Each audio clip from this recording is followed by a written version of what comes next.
গতকাল খোকসা উপজেলার মির্জাপুর গ্রামে ভয়াবহ অগ্নিকাণ্ডের ঘটনা ঘটে। অগ্নিকাণ্ডে ক্ষতিগ্রস্ত পরিবারের পাশে দাঁড়িয়েছে খোকসা উপজেলা জামায়াতের নেতৃবৃন্দ। দেখতে পাচ্ছেন খোকসা উপজেলা জামায়াতের আমির মোহাম্মদ নজরুল ইসলাম, তিনি নিজে কিন্তু কাঁধে করে চাউলের বস্তা নিয়ে আসছেন।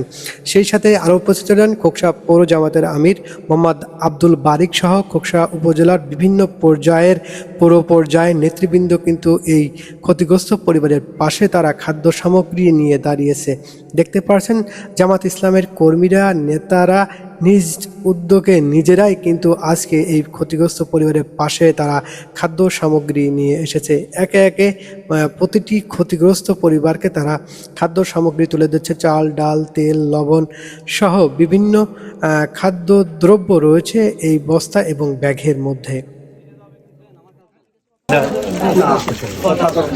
সময়ের অভাব। আমার ভাই যদি হতো তাহলে আমি কি করতাম? এই খোকসার সব মানুষ আমাদের ভাই, তাই না? আমরা আজকে আপনি বিপদে পড়ছেন, একদিন তো এরকম ঘটনা আমার বাসা হতে পারে, পারে কিনা ভাই? এই জন্য আপনি আমার মানে এলাকার সবাই যদি সহজে সবাই মিলে চিন্তা করেন, এমন কি আপনি এলাকার সমাজ প্রতিটি বসেন, অনেক জাকাতদাতা আছে, সে নাই কিন্তু তার আত্মীয় আছে, একটা ঘর করে দেবেন।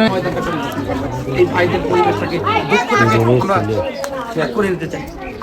আশা করি আমরা আপনাদের জন্য দোয়া করি, আল্লাহ আপনাদের ধৈর্যের ব্যবস্থা করুক। কারণ মনে করতে হবে আমার এটা বোন, আমার ভাই, এরকম একটা ক্ষতিগ্রস্ত হয়েছে, এই জন্য সবার পাশে দাঁড়ানোর চেষ্টা করবেন। ইনশাআল্লাহ দেবে, শুধু ধৈর্য পরীক্ষায় দেয়। আল্লাহ আপনাদেরকে আরো বেশি কিছু দেয়। আল্লাহ তো ধৈর্য দেখে মন পরীক্ষা করতেছে।